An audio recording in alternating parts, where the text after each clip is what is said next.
स्नेनिल्स art of teaching या चॅनलवरती आपल्या सर्वांचं स्वागत आहे. विद्यार्थी मित्रांनो, यावर्षी जे विद्यार्थी बीएड करणार होते आणि ज्यांनी रजिस्ट्रेशन केलेलं आहे आणि त्यांचं मेरिट लिस्टमध्ये नाव आलेलं होतं, ज्यांनी प्रिफरन्स टाकलेला आहे बरोबर, या सर्व विद्यार्थ्यांना आणि चांगला स्कोर होता या सर्व विद्यार्थ्यांना कॉलेज अलॉट झालेले आहे.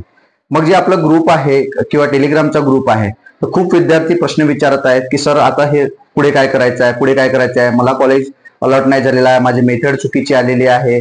त्या सर्व ज्या बाबी आहेत त्या सर्वांचं उत्तर आपण या ठिकाणी देणार आहोत. आणि जे ग्रुपला विद्यार्थी आहेत त्यांना सुद्धा सांगितलं की मी 8 ते 8:30च्या दरम्यान एक व्हिडिओ टाकणार आहे, ज्या माध्यमातून आपल्या सर्व प्रश्नांची उत्तरं मात्र आपल्याला त्या ठिकाणी मिळणार आहे. मग फीजच्या संदर्भात असेल, फ्रीज करण्याच्या संदर्भात असेल, फ्रीज ऍक्सेप्टन्सच्या संदर्भात असेल, बेटरमेंटच्या संदर्भात असेल, सर्व प्रश्नांची उत्तरं या आपण या व्हिडिओमध्ये पाहणार आहोत. तर विद्यार्थी मित्रांनो, व्हिडिओ स्किप करू नका, संपूर्ण व्हिडिओ बघा. आणि पहिल्यांदा तुम्ही माझ्या या चॅनलला आले असाल तर पहिल्यांदा सबस्क्राईब करा, जेणेकरून येणारे जे काही अपडेट असेल आणि ऍडमिशन प्रोसेस राहण्यापर्यंत आपण या युट्यूबच्या माध्यमातून, या चॅनलच्या माध्यमातून आपल्याला मदत करणार आहोत.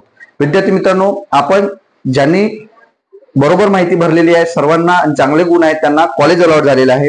तर कॉलेज अलॉट झालेल्या विद्यार्थ्यांमध्ये जे काही स्टेटस दिसत आहे, तर स्टेटसमध्ये काय दिसत आहे, फेज जी दिसत आहे, फेज कोणता आहे आपला, फर्स्ट राऊंड आहे. मग राऊंड फर्स्ट लिहिलेला आहे. सेकंड जो त्या ठिकाणी जो रखाना दिलेला आहे त्यामध्ये लिहिलेला आहे की अलॉटमेंट स्टेटस.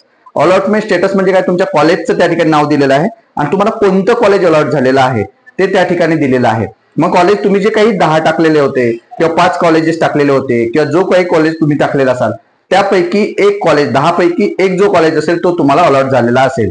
मग त्यात पहिला असेल किंवा दुसरा असेल किंवा तिसरा असेल किंवा 10व्या नंबरचा असेल, तर असं तुम्हाला त्या ठिकाणी स्टेटस दिसलेलं आहे. नंतर सीट ऍक्सेप्टन्स नॉट गिवन आहे. नंतर त्याच्या पुढे पण तुम्हाला दिलेलं आहे की हे जे आहे प्रोसिजर यात काहीच करायचं नाही आहे तुम्हाला. नंतर आपण जर त्यामध्ये जर आत गेलो तर तुम्हाला समजतं की तुम्हाला कोणत्या कॅटेगरीतून तुम्हाला या ठिकाणी तुम्हाला हा प्रवेश मिळालेला आहे. तर त्या ठिकाणी तुमचं पूर्ण नाव येत आहे, नंतर तुमची कॅटेगरी दिसत आहे, नंतर तुमची मेथड जी आहे, हिस्ट्री असेल, बायोलॉजी असेल, जे काही तुमची मेथड असेल ती मेथड तुम्हाला, सिविक्स असेल ती मेथड तुम्हाला त्या ठिकाणी दिसत आहे. नंतर अलॉटमेंट डिटेल्स मध्ये कॉलेजचं नाव दिसत आहे आणि तुमचं जे कॉलेज आहे ते अलॉट कुठून झालं, मग ओपन मधून झालं, कॅटेगरीतून जरी असाल तरी ओपन मधून झालं की कुठून झालं हे त्या ठिकाणी दिसत आहे. नंतर कितव्या नंबरचं तुम्हाला कॉलेज अलॉट झालेलं आहे हे महत्वाचं आहे. मग 6व्या नंबरचं आहे की 5व्या नंबरचं आहे हे तुम्हाला त्या ठिकाणी दिसत आहे. आणि त्यानंतर खाली तुम्हाला अलॉटमेंट कॅटेगरी सर्व दिलं आहे, तुमचं मीडियम सुद्धा दिलेलं आहे, अलॉटमेंट मेथड सुद्धा दिलेलं आहे. पण त्याच्या खाली ग्रीन कलर मध्ये 3 टॅब दिलेले आहे. एक पहिला टॅब आहे फ्रीज, सेकंड टॅब आहे बेटरमेंट आणि थर्ड टॅब आहे प्रिंट सीट ऍक्सेप्टन्स लेटर. याचा अर्थ काय होतो हे लक्षात घ्यायचं आहे. एखाद्या विद्यार्थ्याला पहिलं कॉलेज जर मिळत असेल, 10 पैकी पहिल्या नंबरचं कॉलेज जर मिळत असेल, तर त्या विद्यार्थ्यांनी लक्षात घ्यायचं आहे की पहिलं कॉलेज तुम्हाला बदल करता येणार नाही. तर तुम्ही डायरेक्ट कोणत्या राऊंड मध्ये जाल, इन्स्टिट्यूशनल मध्ये राऊंड मध्ये जाणार आहात. म्हणून ज्या कॉलेजला पहिलं कॉलेज तुम्हाला जर भेटत असेल, पहिलं म्हणजे फर्स्ट नंबरचं जर कॉलेज भेटत असेल तर, कारण 1 ते 10 पर्यंत तुम्ही कॉलेज टाकले, त्यातला पहिला जर तुम्ही 1 नंबरचं जर कॉलेज तुम्हाला मिळत असेल तर तुम्ही तिथंच ऍडमिशन करणं गरजेचं आहे. जर सेकंड मिळत असेल त्यानंतर काय करायचं मी तुम्हाला सांगतो. पहिल्या नंबरचं कॉलेज भेटत आहे तर तुम्हाला फ्रीज करायचं आहे, फ्रीज टॅप करायचं. फ्रीज टॅप केल्यानंतर प्रिंट सीट ऍक्सेप्टन्स लेटर, म्हणजे तुम्ही तिथे ऍडमिशन करायला जाणार आहात हे होते. मग तो लेटर प्रिंट काढायचा आणि त्या कॉलेजला जाऊन तुम्हाला ऍडमिशन करायची आहे. हे पहिल्या टॅब बद्दल आहे. मग बेटरमेंटचं सेकंड टॅब आहे.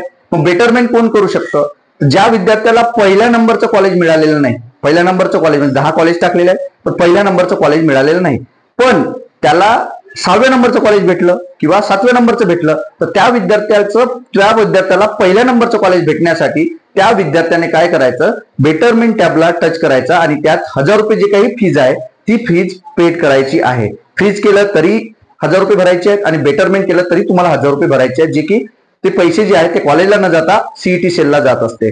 म्हणून त्या विद्यार्थ्यांनी तुम्हाला काय करायचं, बेटरमेंट करायचं आहे आणि मग तुम्हाला जे काही कॉलेजेस आहेत ते कॉलेज तुम्हाला बदलता येणार आहे. कोणाला, ज्यांना पहिल्या नंबरचं कॉलेज भेटलं नाही त्यांना.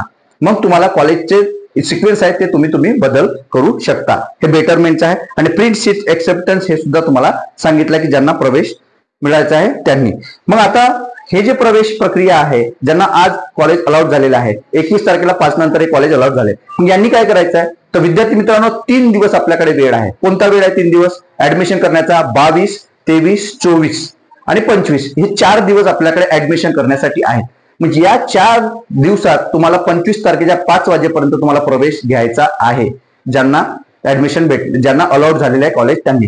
मग हे केल्यानंतर तुम्हाला जे काही ऍडमिशन झाली यांची, मग 26 तारखेला काय होणार आहे की जे कॉलेजेसमध्ये ज्या जागा वॅकंट आहे त्या वॅकंट जागा तुम्हाला 26 तारखेला दिसणार आहे. म्हणजे तुम्ही स्टेटस चेक करू शकता की कोणत्या कॉलेजला किती जागा रिकाम्या आहेत. मग ज्यांना कॉलेजेस नाही अलॉट झाले त्यांनी काय करायचं आहे, तर पुन्हा मग 26 नंतर तुम्हाला 27 आणि 28 हे 2 दिवस तुम्हाला तुमच्या जर मेथडमध्ये चुकी झाली असेल, तुम्हाला कॉलेज अलॉट झाले नसतील, तुम्हाला जे कॉलेजेस तुम्हाला काय झालेलं आहे बेटरमेंट घ्यायचं आहे, हे सर्व जी प्रोसिजर आहे तुम्हाला 2 दिवस करायची आहे. कोणत्या? 27 आणि 28 ला सेकंड राऊंड साठी. लक्षात घ्यायचं आहे, सेकंड राऊंड साठी 2 दिवस तुम्हाला वेळ मिळणार आहे, 27 आणि 28. 26 ला तुम्हाला हे राऊंड समजणार आहे की किती जागा कुठे रिकाम्या आहेत, कोणत्या कॉलेजला आहे. आणि कॉलेज जर बदलवायचे असेल तुम्ही कॉलेज बदलवू शकता. नंतर यामध्ये तुम्हाला 29 तारखेला मग सेकंड राऊंड लागेल, हे लक्षात घ्यायचं आहे. इथपर्यंत आपल्याला समजून घ्यायचं आहे. पहिल्यांदा ज्यांना अलॉट झालेलं आहे त्यांनी काय करणे आहे, उद्यापासून 25 तारखेपर्यंत तुम्हाला 5 वाजेपर्यंत ऍडमिशन करायची आहे. पहिलं कॉलेज ज्यांनी भेटलं आहे पहिल्या नंबरचं कॉलेज त्यांना करणेच आहे. आणि ज्यांना सेकंड नंबर थर्ड नंबर भेटलाय त्यांनी करायचं नाही. त्यांना जर नसेल करायचं तर नाही करायचं, त्यांना बेटरमेंट घेऊन दुसरा नंबर टाकू शकता. राहिला विषय आता विद्यार्थी मित्रांनो फीजचा. जे एससी कॅटेगरीतील विद्यार्थी आहेत, एसटी कॅटेगरीतील विद्यार्थी आहेत, त्यांनी आवर्जून प्रायव्हेट जरी कॉलेज असेल तरी पण त्या ठिकाणी फीज द्यायची नाही. काय म्हणताय मी? लक्षात घ्या. गव्हर्नमेंट, नंतर ऍडेड आणि नंतर प्रायव्हेट, हे 3 कॉलेज लक्षात आहे. ऍडेड म्हणजे अनुदानित, कोणाचं कॉलेज प्रायव्हेट आहे तर. नंतर फुल प्रायव्हेट कॉलेजेस आणि गव्हर्नमेंट म्हणजे सरकारी कॉलेज, हे तिन्ही कॉलेजमध्ये फीज द्यायची नाही आहे. का? तर तुम्ही एससी आणि एसटी 100% स्कॉलरशिप होल्डर आहे, मग मुलगी असो की मुलगा असो, फीज द्यायची नाही. अडचण आल्यास मला फोन करा. जो परिपत्रक आहे GR आहे त्याचा व्हिडिओ सुद्धा मी टाकलेला आहे आणि व्हिडिओ उद्या सकाळी सुद्धा 10 वाजता मी अपलोड करतोय. तो सुद्धा आपल्या मित्रांना संपूर्ण महाराष्ट्रभर पाठवायचा आहे.